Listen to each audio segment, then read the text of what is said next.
Hello, and welcome to Just Say It, the podcast that turns beginners into confident English speakers. Each episode brings you real-life conversations, repeat after me practice, and fun cultural tips. Ready to speak up? Let's dive in. Okay, so let's talk about something I think a lot of us have felt. You know that moment, that really frustrating moment. You've learned all these English words, maybe you've got flashcards, you even kind of get the grammar. Right. But then you're in a conversation and Poof, gone. yeah, the words just vanish. Yeah. Like you know them somewhere in your head, but they're locked up. You just feel stuck. Oh, absolutely. We hear that all the time from English learners. It's that gap, isn't it? Between knowing a word intellectually and really, truly owning it. Owning it, yeah. Making it something you can just pull out and use without thinking. It's like having this huge, amazing library. Right. But you can't find the book you need when someone asks you a question. Exactly, and that's what we're really digging into today. Yeah, Because, your English vocabulary isn't just some list you memorized. not at all. It's like this incredible tool, a real superpower, actually. That's a great way to put it. Think of it like an artist's palette, The more colors you have, the more vibrant, the more nuanced your picture can be.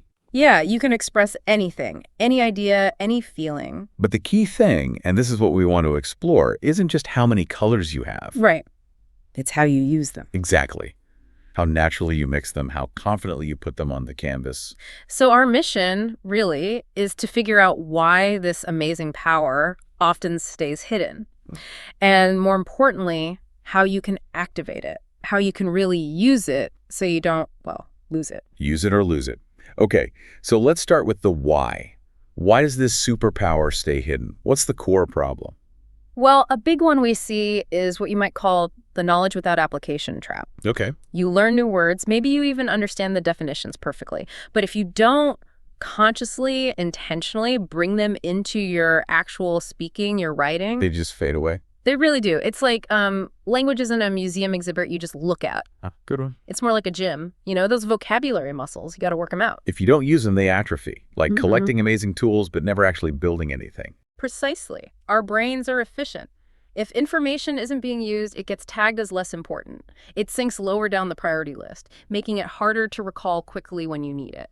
So those words aren't truly lost, maybe, but just less accessible. Exactly. Harder to grab in the moment. And it's not just about using them once, is it? There's more to it, like consistency. Oh, absolutely. Consistency and context. They're crucial. Right, because you see people start strong, Right. full of energy, learning lists. Yeah, huge enthusiasm. But then life happens or it feels like too much work and the momentum drops off. Or they try to memorize words just in isolation, like word, definition, done. And that's the context problem. Memorizing ubiquitous from a list doesn't really tell you how people naturally use it. Okay. You need to see it in action, hear it, understand the situations where it fits. Otherwise, it's just a random piece of data. It doesn't stick properly. It's like a puzzle piece without the rest of the picture. You don't know where it goes. Perfect analogy. Our brains love patterns, connections. Context provides that connection.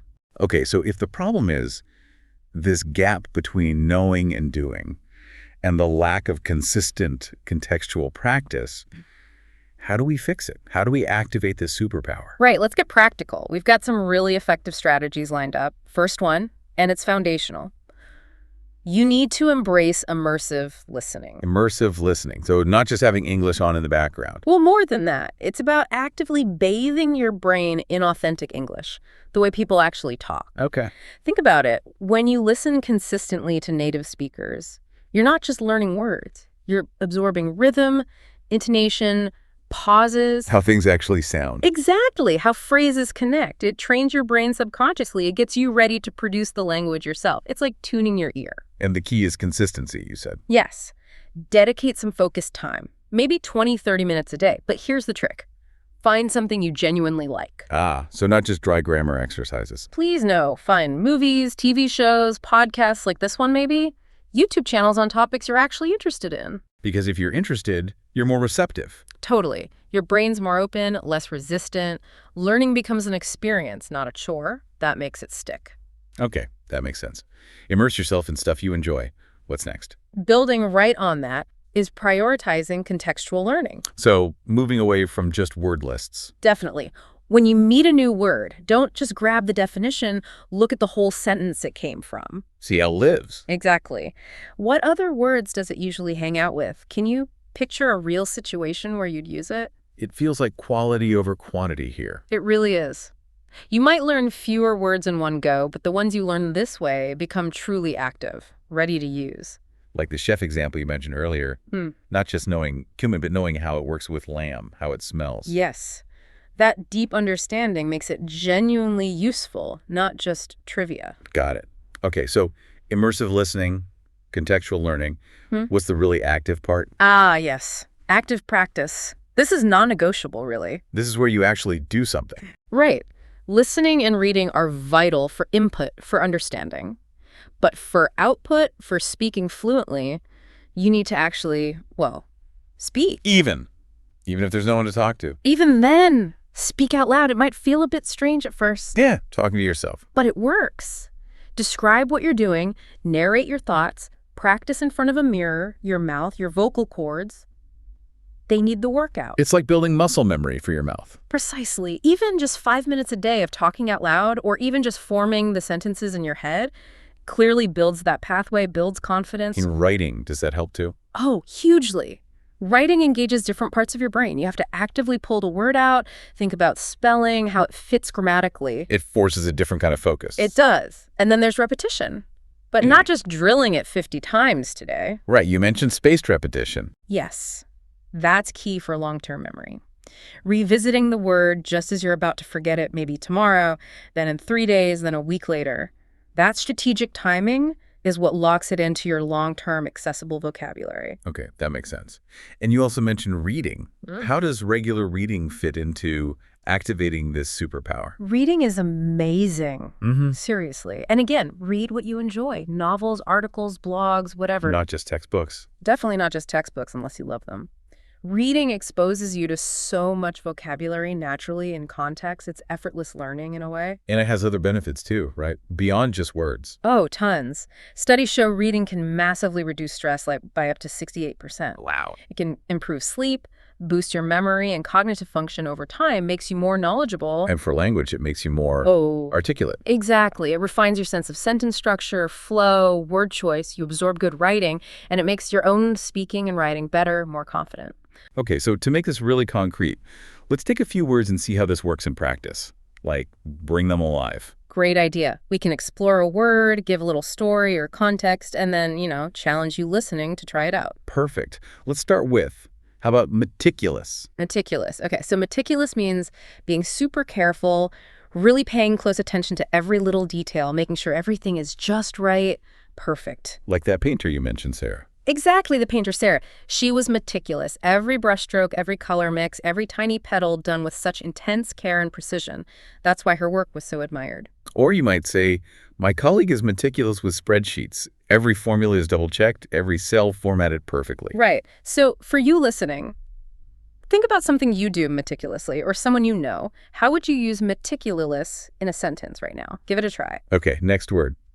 Vulnerable. Vulnerable. This means being open to potentially being hurt emotionally or maybe even physically.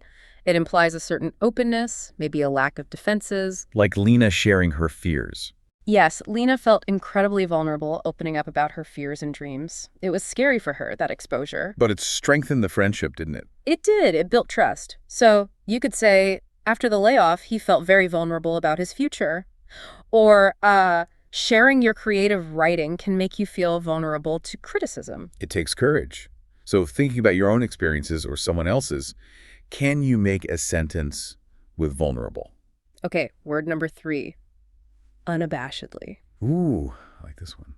Unabashedly. It's great, isn't it? It means doing something totally without shame or embarrassment, without worrying what anyone else thinks, especially if they might disapprove. Like Leo the dancer. Exactly. Yeah. Leo danced unabashedly. People might have stared or laughed at first, but he was just lost in the joy of it, completely unbothered. And eventually people joined him. That's cool. Yeah. So you might say, she unabashedly pursued her dream of being an artist, even though her family preferred a more traditional career. Or, he laughed unabashedly at his own terrible joke. Own it. All right, your turn. What's something you do, or maybe wish you could do, unabashedly? Try a sentence. And our last example word, articulate. Articulate. This seems key to the whole point of vocabulary, doesn't it? It really does. Being articulate means you can express your thoughts and ideas clearly and effectively. You find the right words.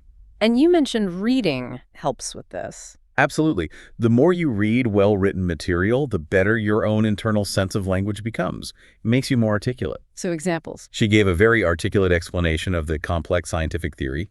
Or, despite being nervous, the candidate was surprisingly articulate during the interview. Okay. Think about someone you know who speaks really clearly and effectively. How could you use articulate to describe them? Try making a sentence. So we have these strategies, we see how words can come alive. Yeah. But let's be real. There are obstacles, roadblocks. The kryptonite, as you called it. Yeah, the things that weaken the superpower. And the biggest one, probably, fear. Fear of making mistakes. Huge. So many people just clam up because they're terrified of saying something wrong, sounding stupid. But the insight here is crucial, isn't it? Mistakes aren't bad. They're not just not bad, they're essential. They are literally how your brain learns and strengthens connections. Making a mistake, realizing it, correcting it, that process builds stronger pathways than getting it right passively. It's part of the workout. Exactly.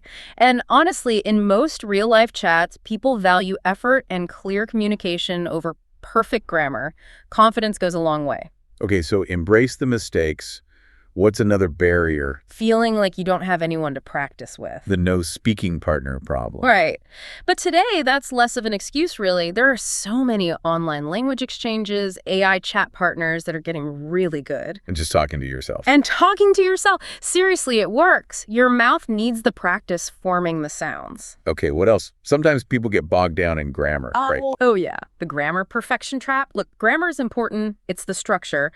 But don't let trying to master every single rule stop you from actually talking. Focus on the basics first. Yeah. Enough to be understood. Exactly. Get the core structures down. You'll absorb a lot of the finer points naturally as you use the language more, as you read and listen. You learn grammar by using it often. Right. You figure out you need a certain structure to express an idea. Precisely. And the last piece of kryptonite, this one feels internal. It is. It's that negative mindset, believing I'm just not good at languages or this is too hard for me. That becomes a self-fulfilling prophecy. It absolutely can. What you tell yourself matters. Your thoughts shape your actions, your perception. If you're constantly feeding yourself negative thoughts, your brain kind of looks for evidence to prove them right. Wow. So you have to actively challenge that, replace the harsh self-criticism with something kinder, more realistic. I'm learning. This takes practice. It's okay to make mistakes. Shift the internal narrative.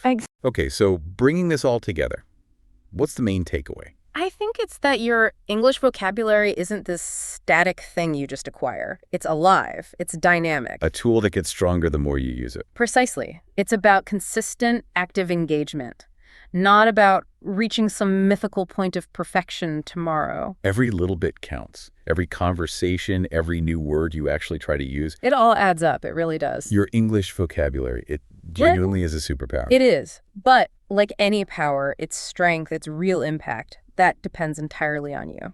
On how consistently, how bravely you decide to use it. Yeah, how you choose to wield it. So maybe the final thought for everyone listening is this.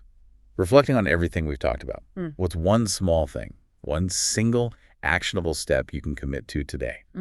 What step will you take to start truly wielding that vocabulary superpower, to make it a natural, active part of your life? Great job today on Just Say It, where every phrase brings you closer to fluency. If you found this lesson helpful, click the bell to never miss an episode and leave a comment sharing your favorite tip. Until next time, keep practicing and just say it.